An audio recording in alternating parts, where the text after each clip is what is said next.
Okay, good afternoon, everybody, and thank you for joining this Invest Engine webinar in partnership with JP Morgan Asset Management, which is all about how to generate income using active ETFs. My name's Andy Prosser. I'm the head of investments at Invest Engine, and I'm joined today by Katie McGee, who's an investment specialist at JP Morgan, and Ted Malcolm, who's the head of UK ETF distribution, also at JP Morgan. In terms of the plan for the webinar today, I'm going to be handing over to Katie and Ted in a second, who've got a presentation that they're going to run us through. And I think the plan is that Ted's going to be covering active ETFs in general to start with, and then Katie's going to talk more specifically about the premium income ETFs. After that, I'm going to then do a very quick demo of how to find the JP Morgan active ETFs on the Invest Engine platform. And then at the end, we'll have a little Q&A with Katie and Ted for the last kind of 10 minutes or so. Now, just on that, if you do want to ask questions as we're going through the webinar, you can click on the Q&A button at the bottom of your screen. The questions aren't going to be broadcast to the whole webinar chat. They're just going to come straight to us as panelists. So don't worry if you think you've got a stupid question, that's absolutely fine. Just feel free to ask away and we'll answer as many as we can at the end. Now, it's my job to make sure everything runs on time. And I've seen your slides, Ted and Katie, so I know there's a lot that you want to cover today. So I need to make sure that I leave enough time at the end for a quick platform demo in the Q&A. So I'm hoping once we've wrapped everything up, we'll be ending the webinar at about 5:45-ish. Now, before we do get going, I just need to mention the usual disclaimer on the very next slide. Thank you. That your capital is at risk whenever you invest. This webinar is for UK clients only, and that none of this is financial advice. So without further ado, I'll hand over to you, Ted, to get things going and tell us all about what active ETFs are and why they're growing so quickly. Many thanks, Andy, and great to be chatting with you all today. So yeah, as hopefully many of you have heard, JP Morgan Asset Management, we're really focused and excited about actively managed ETFs. It's still a relatively new concept to the UK market, but growing really quickly, as you can see from all these press clippings on this slide. There is a lot of noise around active ETFs. Now, why does that matter for you guys? What we think is going to be great is as this market starts to grow in Europe and the UK, there's going to be a lot more product choice. And so hopefully when you go on the Invest Engine platform, you're going to have a lot more choice, whether it's allocating to passively managed ETFs, but increasingly so actively managed ETFs. For those of you who haven't come across actively managed ETFs before, it's a pretty simple concept from the outset, in that all we are saying is we are delivering active investment capabilities via the ETF vehicle. Now, active investment capabilities come in all sorts of different shapes and sizes, and obviously you do need to do your research on those. But if you get comfortable with a strategy and you think there can be opportunities to deliver outperformance or particular outcomes, then you've got the benefit of that. And then crucially, now it's wrapped in the ETF, you get the benefits that come with the ETF vehicle, whether that's lower cost, transparency, and tradability. So we're really excited because we can bring some of the best stuff that we run at JP Morgan and offer it to you now via ETF form. If we turn to the next slide, a bit of background in terms of kind of where we're at in terms of the market. We won't spend too much time because we want to get into the actual products here, but just to give you a lie of the land. So globally, ETFs, both passive and active, they're around 14 trillion in assets. So it's a very large market, obviously started in the early 90s in the US. But over the last few years, particularly the last sort of 5 to 10 years, active ETFs have started to grow quite a bit. Still small in the grand scheme of things. So as you can see on the right-hand side of this chart, they make up about 7% of the overall ETF AUM. But the exciting bit for us, and again, back to my point earlier, hopefully more launches to come for you guys, is they're capturing a lot of the flow now. So last year and the year before that, of all the flow going into ETFs, 25% of it was going into active ETFs. So definitely a big growth theme in the ETF story, and hopefully we'll start to kind of come across your tables soon. If we go to the next slide, this hopefully demonstrates my point around sort of product choice, which we think is really important for all of you. Now, this left-hand part of the chart shows the number of ETFs, and the yellow section, unsurprisingly, is passive ETFs. There are lots of passive ETFs out there, some great ones for you to choose from. But as you can see from the blue section, which is the active ETFs, over the last sort of 3 to 5 years, active ETF launches have really started to increase. And so again, that choice is increasing. A lot of that has been in the US market. They're slightly ahead of us when it comes to ETF adoption, but it really is coming over to here in the UK and Europe. And that pie chart on the right-hand side just shows the magnitude that we're seeing in terms of launches. So last year in the US market, out of all the new ETFs launched, over 80% of them were actively managed ETFs. And this is coming from traditional active asset managers like JP Morgan and other big asset managers you might know, who historically might have run mutual funds, but are now bringing their best investment strategies via the ETF vehicle, which we hope is great for you guys, because obviously you can then access ETFs very easily via platforms such as Invest Engine. So we flick over to the next slide. And what we can show here is, obviously, as I said at the beginning, active comes in all sorts of flavors. We're not going to spend time today going into all the different active ETFs, or we really don't have time for that. But you can use active ETFs in many different ways, and some of it's on this slide. But the ones we really want to talk about today sit in this bucket on the right-hand side, in the innovation side, and what we call outcome-orientated investments, where there is a very clear outcome. And the outcome that we want to talk about today is income. So these ETFs, as Katie will get into shortly, are looking to deliver you a very attractive yield, as well as some capital growth, using all sorts of a variety of reasons and ways to get to that. So it's all about income today with these portfolios, and we'll walk through those.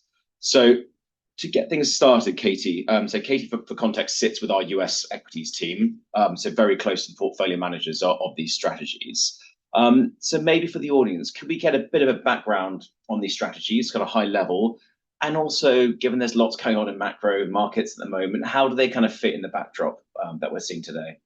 Great. Well, thank you, everyone. Thanks so much for the time. If we move ahead one more slide, I wanted to highlight the range of our equity premium income solutions. These are 3 ETFs that we've recently brought to the UCITS market that we're really excited about. On the left, you have our global equity premium income ETF. In the middle, the US version, the ticker is JEPI, JEPI. And on the right-hand side, the NASDAQ version, JEPQ. And we're excited to bring these here, partly because we've seen tremendous amounts of success from these ETFs in our US counterparts. So the US equivalent of JEPI, the US equity premium income, is the world's largest active ETF with more than $40 billion of assets. And JEPQ, the NASDAQ version, has more than $20 billion of assets. And I think these are really resonating with clients because, as you mentioned, Ted, the main objective of these ETFs is to provide income, providing an average of around 7 to 9% income for US and global versions, 9 to 11% income for the NASDAQ version, and also providing some element of capital return, total return considerations as well. And that's really relevant because if we look at the next slide, a key thing that investors are really focused on when allocating to the US markets is that this is just showing the US market as an example. The S&P 500 has delivered over 60% cumulative over the last 2 years, 2 years in a row of delivering more than 25% in dollar terms from the S&P. That is a really exciting prospect to take part in, but it's also one where maybe investors are saying, I'd really like to participate in the upside, but I'm also a little bit worried about potential volatility, downside risk, and they can use solutions like this to deliver a more conservative equity allocation. Some of you who are closely following the markets might have recognized that we actually hit another market high last week, Wednesday, and then we've sold off a few days in a row. We're now down 3% from that level. So seeing a little bit more market volatility, these solutions I think are great for clients that still want to access that total return potential, but also mitigate some of that volatility or downside risk that we're seeing. The other reason on the next slide ahead is that income is a really important outcome for many of our clients, but in many cases, accessing that level of income is more difficult. It often comes with a lack of liquidity if you're looking for income from areas like direct lending, mezzanine debt, even US high yield that provides high levels of income, but also comes with some illiquidity risk or inability to access.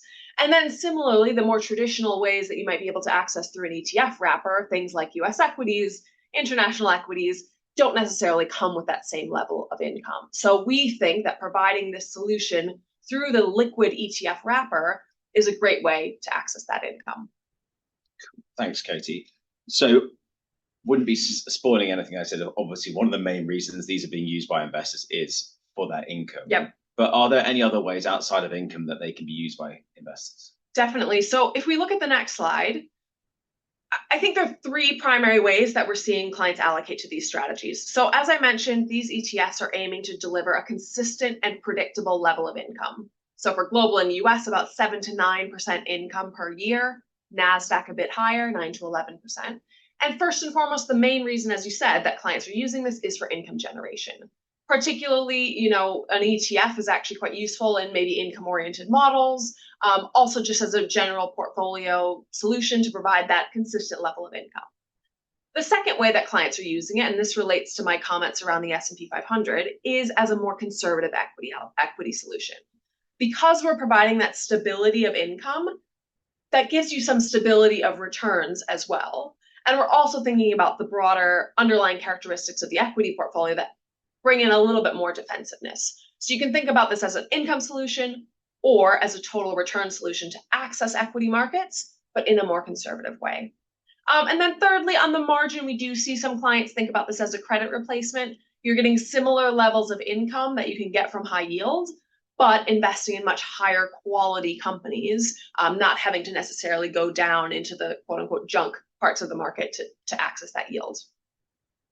I'd also comment on the next slide, just a couple of things that we're thinking about when, we have our clients and their outcomes first and foremost in our minds. And we also want to be really thoughtful about the way that we construct these ETFs to make sure that we're achieving those objectives and also mitigating some of the downside risks. So this slide just highlights a few of the key points that we've brought into how we manage the portfolio. On the upper right, you'll see income without duration. So first and foremost, these solutions provide income, but they also don't bring in that duration risk that you might see from traditional fixed income exposures, still getting that stability of income without some of the potential downside risks or ties into macro consideration, rate cuts, and that sort of thing. You'll also see below that we've taken a very modernized approach to call overwriting. In order to generate that income, we use the use of call options. So we're going out into the market and selling calls. By selling those calls, we get an options premium that we can deliver out to our clients as income. We've been very thoughtful about how we construct this, and I'll talk a little bit through that, but this is a strategy that our lead portfolio manager on the strategy has been in the options and derivatives market for 37 years, and we've evolved our thinking to make sure that we're being really thoughtful and modern about how we implement this approach. We'll also note that income is a goal and not a target. So we're not stretching for income, we're not paying out of capital, we're not taking additional risk to generate additional income. We're simply giving you income as an overall objective rather than necessarily something that we're necessarily targeting every single month. And then finally, just this focus of balancing both income and total return. I think one of the main reasons or main drawbacks of traditional call overwriting strategies is that you're giving up some of the upside to get additional income, but you're also taking the whole downside. And actually, we've been very thoughtful here to incorporate writing out of the money calls, which we'll talk a little bit about, incorporating an element of quality and defensiveness in the underlying equity portfolio, all of which makes sure that we're also providing a total return, a clean total return objective, as well as that focus on income. Right. Thanks, Katie. Very clear. Now, as I said at the start, this is actively managed, these portfolios. And so when you're doing your research and trying to understand these strategies, it is really important you lift the hood and start to understand how these strategies work. And Andy and his team are very clear on that as well. And so, yes, you have to research passive ETFs, but you probably have to go a stage further with active ETFs. And so one of the most important considerations when selecting an active manager is, do they have the capability and do you trust them to be able to deliver on this objective? And so, Katie, from your perspective and what we hear from clients, why do you think JP Morgan Asset Management is suited to managing these types of strategies? Yeah, that's a really good question and important to think about. Within JP Morgan Asset Management, we manage over $1 trillion of actively managed equity portfolios around the globe and across exposures. This is based on a very, very robust bottom-up fundamental research business. We have more than 80 research analysts around the globe. We spend more than $150 million to support that research. We also have a dedicated and very thoughtful team focused on call overwriting. So on this slide, you'll see Hamilton Reiner. He's the CIO of our US core platform, and also the lead portfolio manager on this strategy. As I mentioned, he's been in this industry for more than 37 years and has a robust team around him that's really very much focused on these derivative capabilities. And he partners closely with Ralph Zingone, who's been managing bottom-up fundamental active equity portfolios for 34 years to deliver both that active management approach whilst also being very thoughtful and considerate about how we implement the derivatives. You'll then see on the bottom right-hand side those objectives, thinking about providing a total return portfolio, one that's investing in US equities, but delivering that yield of 7 to 9% per year. So how do we actually do that? If we flip ahead one more slide, this is a general overview of what you would expect to see within the portfolio. We basically have two parts. One is an underlying equity portfolio, and we marry that with an options overlay. So first, we're using JEPI, the US version, as an example, but think of this as a similar approach that we apply to our global US and NASDAQ versions. We start by building a diversified equity portfolio. In this instance, it'll be a portfolio investing in US stocks, but we really want to lean in and focus on investing on those higher quality stocks, those that can help mitigate some of the downside risk, and those that can also generate additional alpha for our clients and additional outperformance, which can contribute to that total return objective as well. We have that diversified equity portfolio, and then we apply an options overlay. So effectively what we're doing is we're going out into the market and selling listed call options on the S&P 500. We're writing these options out of the money. And basically what you're doing, if you are a buyer of a call option, you say, I'm buying a call so that if the market goes above a certain price, I get to participate in that upside. We are the seller of that call. Since we're selling that call option, it means that if the market moves up above that specific price, we give up that upside, but in exchange, we receive a premium for selling that call. And that premium we can deliver out to our clients in the form of income. So what we're doing in this portfolio is we're investing in an actively managed underlying equity portfolio. We're then writing out of the money call options. So we still have the ability to participate in some of the upside, though some of that upside is also capped. And in return, we're getting that consistent level of income through the use of options premium. And you can see that in a little bit more detail on the slide ahead. What are you actually getting in terms of returns from this portfolio? First, you're getting a little bit of income from dividends. In the US market, between 1 to 2% coming from dividend yield. We are not looking to maximize or lean into dividend-oriented companies in this portfolio. That's not the objective, but you get a little bit of dividend yield here. You then get additional income from the options premium. In this example for the US, that tends to be in the range of 5 to 8%. If markets are a bit more volatile, that income goes up. If they're a bit less volatile, that income goes down. And then thirdly, in green, you're getting that potential market participation as well. So you're participating in some of the upside of the US market, and you also can potentially participate in some of the downside, but hopefully by investing in this actively managed portfolio of high quality companies, that gives you a smoother ride because you're getting that stability of income and investing in those higher quality companies as well.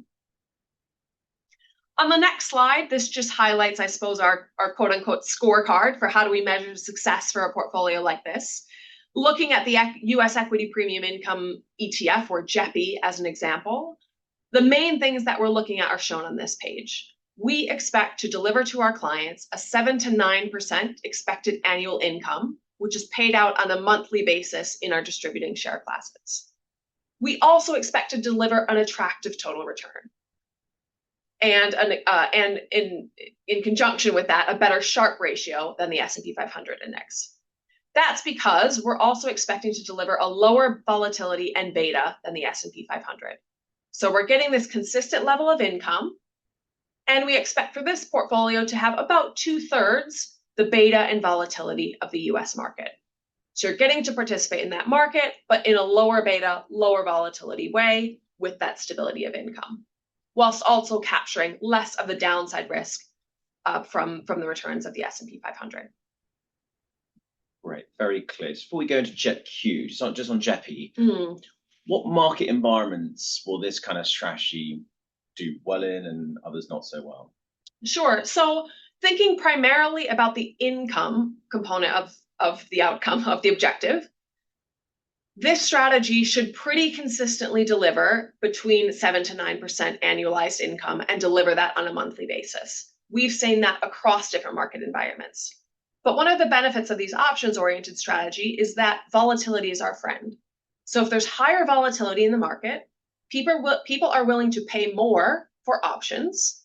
We get to potentially participate in a bit more of the upside, and we get a higher income. So in very volatile market environments, our income actually goes up, and that's a good thing for our clients.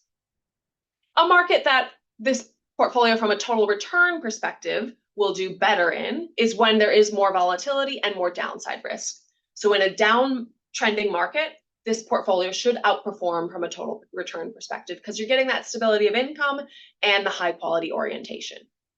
When the market is absolutely rip-roaring strong, we are giving up an element of the upside in this portfolio. So you're still getting that stability of income, but you wouldn't expect to necessarily keep up with a very strong one-way trending market without a lot of volatility. That's an environment where the total return will probably look less promising relative to the market because you'd expect about 2/3 of the beta to the market, 2/3 of the upside potentially. Let's move on to JEPQ. Now, this is our NASDAQ ETF, and it feels weird to be doing an income webinar and having NASDAQ in the same line. But I promise you, and as Katie will explain, we can actually generate you income from the NASDAQ. So we've seen a lot of demand for this. As Katie mentioned, the US, it's growing very quickly. We actually only launched the UK version of this ETF. It's domiciled in Dublin in November last year, and it's already grown to over $1 billion in assets. So there's a lot of demand out there from all sorts of retail investors and institutional investors. But Katie, could you walk me through how this actually works? Because it feels pretty crazy to have NASDAQ in such a high yield. Yeah, and I think that comment is actually a big reason why we're seeing interest here. I think there are two primary drivers of why we're seeing so much demand for JEPQ and for this NASDAQ exposure. One is, again, for income. You'll look on this chart, and what we're showing is across the US equity market, the dividend yield in gray for each of the underlying sectors in the market. You can see that in some sectors, you get a pretty reasonable dividend yield: energy, consumer staples, utilities, real estate. But a lot of the more technology-oriented parts of the market, you see info technology and consumer discretionary, communication services, all well below 1% yields. So for clients that have an income orientation and are building income-oriented portfolios, they're often not able to participate in some of these higher growth areas of the market because they're not delivering that yield. Once we design this strategy, we're able to deliver our clients in the range of 9 to 11% yield, whilst also giving them the potential to participate in the returns of the NASDAQ and the excitement and potential growth from these technology winners. The second reason that we find it really interesting is that clients have said, we love to participate in this potential upside. We've seen the growth and the rallies in this area of the market. We feel like we want to still get exposure to that, but we are potentially a little bit worried about moving in there fully. So actually something like JEPQ can give you that stability of income, can give you that potential upside of the NASDAQ 100 index, but do it in a way that gives you about 0.8 of the beta of the market. So a slightly more conservative version if you still want to participate, but maybe have a little bit of concerns about toppiness in that market or volatility in that market. Because again, in strategies like this, volatility is our friend, and having that stability of income potentially mitigates some of your downside risk as well. So if we just move ahead to the next slide, I won't spend a ton of time on here because just highlighting the same portfolio management team works across all three of these ETFs. Slightly higher yield expected and income expected for this portfolio. Also a slightly higher beta relative to some of the other funds. Again, given clients that are investing here want to participate in that potential upside.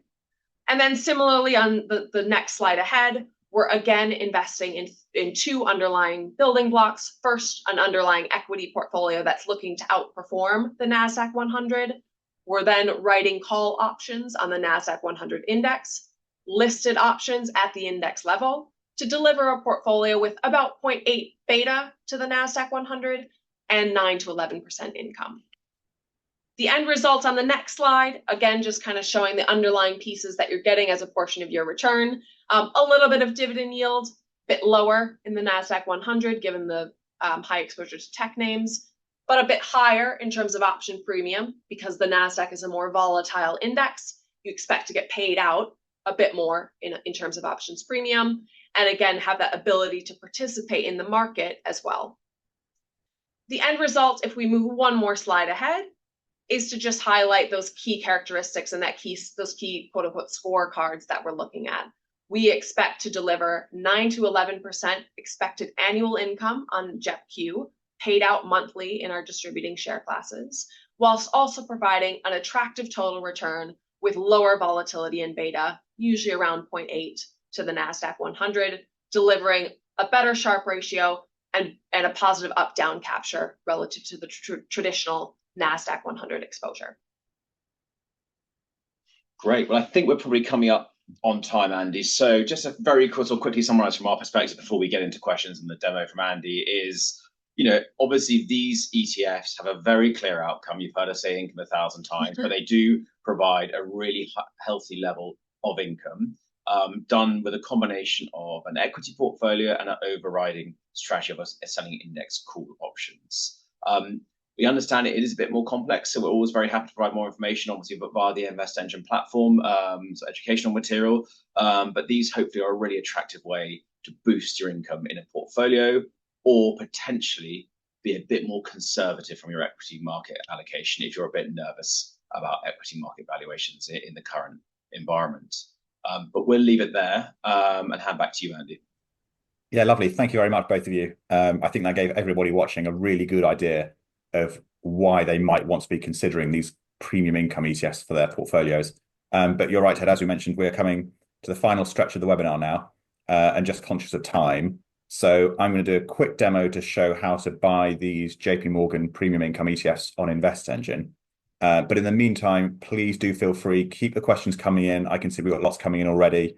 Keep them coming in. And if we don't get a chance to answer them today, then we'll do our best to get back to you after the webinar has ended. So let me just share my screen quickly and we'll get cracking with the platform demo. Bear with me.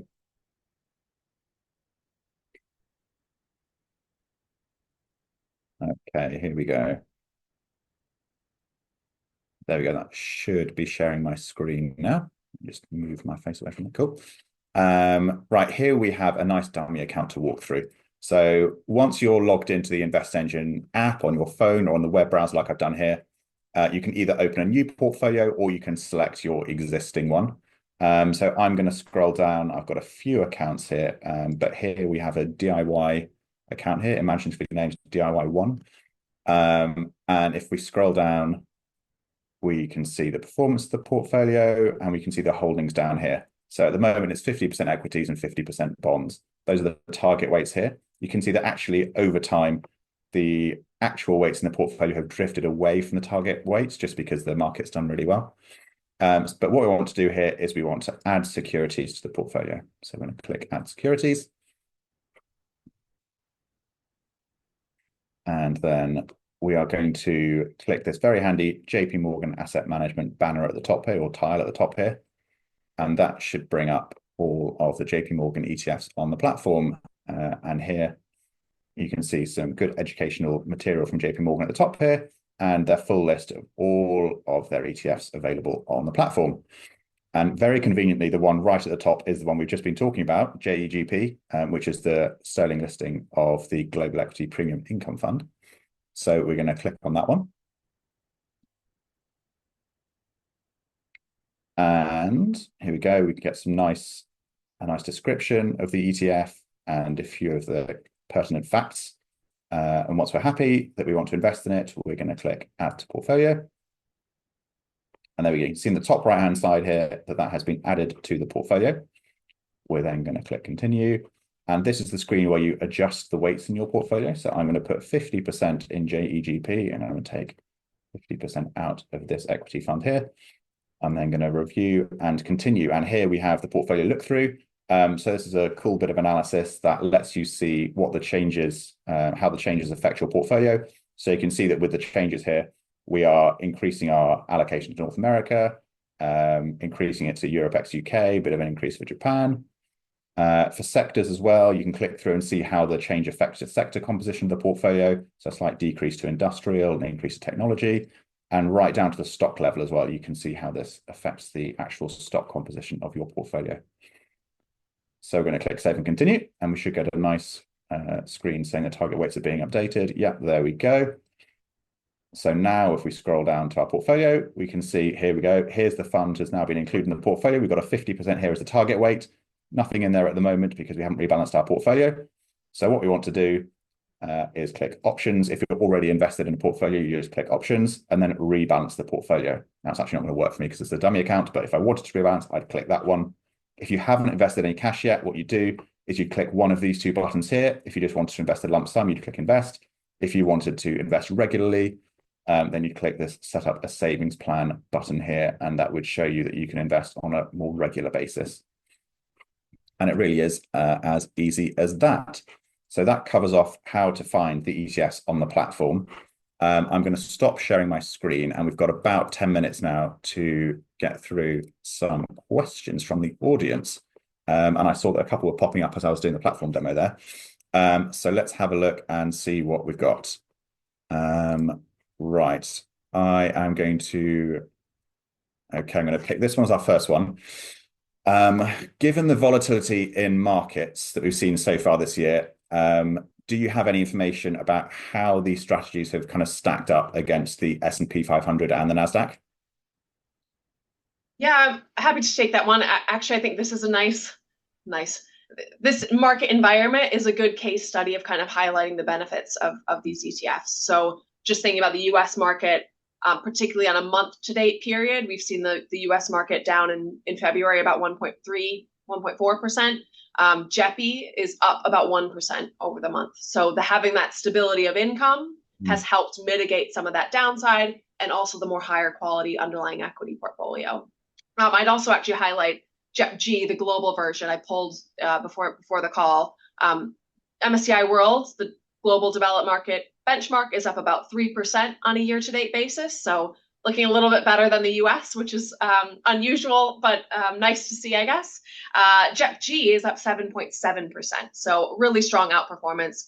Obviously, you don't want to extrapolate too much from just short-term noise, but I do think seeing that element of volatility has meant that we can generate a bit more income and also provide that stability when there is market dislocations. Yeah, that makes a lot of sense. Thank you. We've got a question here about expense ratios.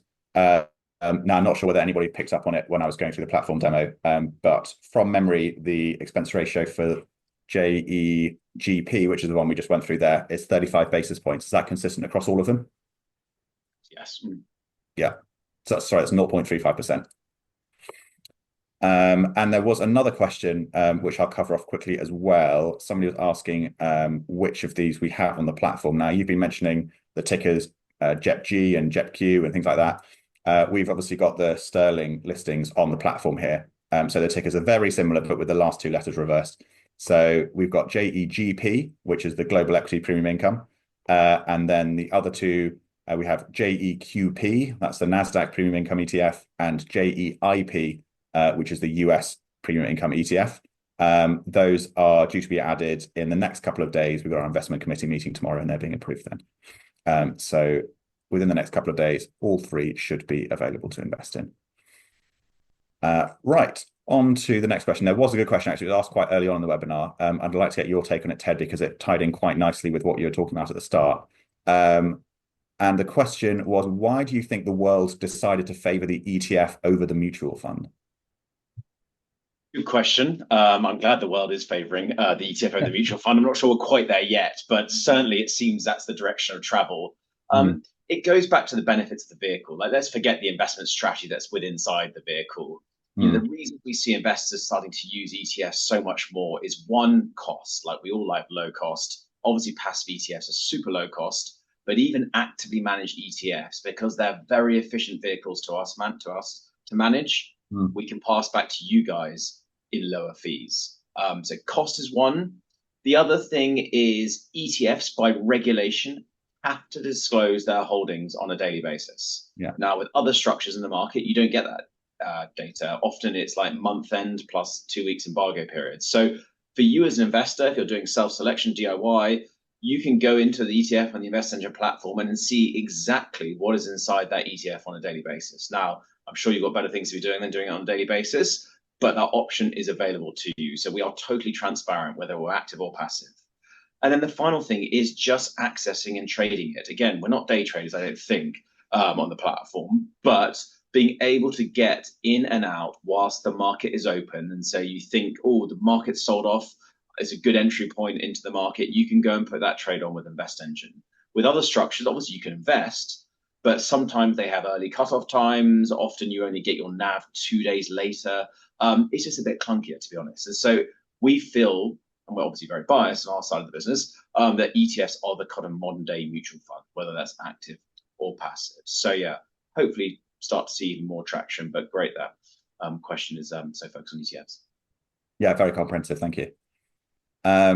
Katie, probably one for you here. What are the income options on these ETF? Are they accumulating? Are they distributing? And how often do they pay the dividends? Sure. So we have both share classes available. We have both accumulating and distributing share classes. The distributing share classes distribute on a monthly basis. And just to be clear, we distribute all the income we receive every month. So we're not holding back any income to try to, I don't know, save up for a rainy day. We're distributing whatever income we get goes out to the clients every month. We also, though, have the accumulating share class. And I think that's particularly relevant for a client that might be using this as a more conservative equity allocation, more of a total return allocation, to have that accumulating share class as well. Yeah, I think just on the Invest Engine platform, the ones we're going to have on the platform are distributing share classes. But if you want to reinvest the dividends, there's a really easy way that you can do that. You just turn on the auto invest feature, and then that'll automatically pick up the cash and then reinvest the dividends for you. Right then, let's have a look. What else have we got? There was another good one that I wanted to ask. Oh, yes. I'm sorry, another one, I think, for you, Katie. Somebody just asking here more about kind of explaining more about the active decision. In what sense are the ETFs active? Is it the underlying equities? Are they actively managed? Is it the option strategy that's actively managed? Are they both actively managed, or how much kind of active, how much is the active decision feeding into the kind of ETF construction? So the underlying equity portfolio is actively managed. We have a team of, in our US equities business, more than 20 fundamental research analysts doing research on companies within their sector, knowing the ins and outs of these companies. And so we're taking a fundamental view on which companies we want to over or underweight to generate additional outperformance. It's still very risk managed, so not looking to take hugely actively managed portfolios in there, but that underlying equity portfolio is actively managed. And then on the option side, it is an actively managed portfolio, but it's much more systematic in nature. So we will always be applying the same call overwriting structure. We're not taking a view on now's the right month to take more or less out of the money. Now's the right month to have more or less of our portfolio applied under the options overlay, whatever. So it's a bit more systematic in nature, but you still need those portfolio managers there to be doing that day in and day out. Focus on matching the underlying beta of the portfolio to the options, those sorts of things as well. Yeah, just sticking with those options, because I think it's quite confusing. I think a lot of people on the webinar won't have had much experience with options. So somebody asking here, in terms of the risks of the options, what risks are there inherent in options? We were talking about the premium earned from them, but is there a possibility of losing anything with selling options? Sure. The primary thing that you're giving up here in this portfolio is you are giving away an element of upside. Since we're selling call options, we are capping our upside here. There are a few other risks, however, that we've tried to mitigate in terms of how we've constructed the portfolio. First and foremost, we are selling exchange-traded listed options. So we are selling listed options on the S&P 500 index or the NASDAQ 100 index. And in the global, it's the S&P 500 and the MSCI EFA indices. The S&P 500 options market is one of the most liquid markets across the world. Every day you see about $2.7 trillion exchange in this market, so highly, highly liquid. But there are other parts of the options-oriented market that don't have that level of liquidity. And I think we might get a little bit less comfortable doing exchange-traded vehicles in those sorts of markets, which is why we've stuck to the S&P 500, the NASDAQ, the EFA, the really liquid markets that provide us that liquidity, that transparency. And because it's all done on exchange, it's not like one-on-one over-the-counter transactions that we need to be negotiating. It's much more of a widely spread exchange-traded market that we think helps mitigate some of that as well. Perfect. Thank you very much. And in terms of how you've seen clients using these ETFs in portfolios, how have you seen allocators kind of use them in portfolios? Is it more of a core kind of replacement, or is it more a kind of satellite position, maybe part of thematic? How are you seeing it being used? It could be in a variety of different ways. I do think the two primary ways that we're seeing clients use this is one for income generation and two as a conservative equity approach. One example of how we're seeing clients use this, both from kind of more individual or mass market orientated, but also in some of the large, sophisticated multi-asset managers, is building maybe an income-oriented portfolio across a range of different asset classes and using these as equity building blocks to access that income, perhaps as a replacement or in addition to more dividend-oriented ETFs. We've also seen clients, particularly those that have a more conservative bias, say, I'd like to use this as my core US equity or global equity exposure, because I'm happy to take a lower vol, lower beta version and get a little bit more stability through that income as well. So that could be maybe an example where we're seeing it used as a core equity holding. Yeah, thank you very much. There's a kind of very, hopefully easy question for you guys to answer. Very short and sweet. Do any of the ETFs use leverage at all? So we don't take any net leverage in these portfolios. Perfect. That's what I thought the answer would be. Nice and quick. Thank you very much. One thing we haven't mentioned so far are currency fluctuations. Obviously, we're sterling investors in the UK here. How do currency fluctuations impact on the returns of these ETFs, both in kind of total return and the options part of the ETF? How does that work? So the US and the NASDAQ version, and actually the global version as well, are all managed with a base currency of US dollar. So if you're buying into the unhedged share class, you will have that currency risk of, if the dollar gets stronger, it actually looks better from a sterling investor's perspective. Your total returns will look a little bit better. If the dollar gets weaker, your total returns will do the opposite. We do also have currency hedged share classes on many of our ETFs, so that might be something to think about, and maybe coming to this range as well, given just the nature of some of our clients may want to incorporate that. But for now, you do have the currency risk coming through your returns. Perfect. Thank you very much. Definitely currency risk, and from our perspective, we generally see people buy these things unhedged anyway. Yes, you take on that dollar sterling risk, but within equities, in particular, this style of investing with the options component, it's tricky to currency hedge it, and so actually most of the time investors will be unhedged. Yeah, good stuff. Thanks very much. We are approaching time now, so the last question I will take, because somebody was asking whether we could just reiterate the ETFs again before closing.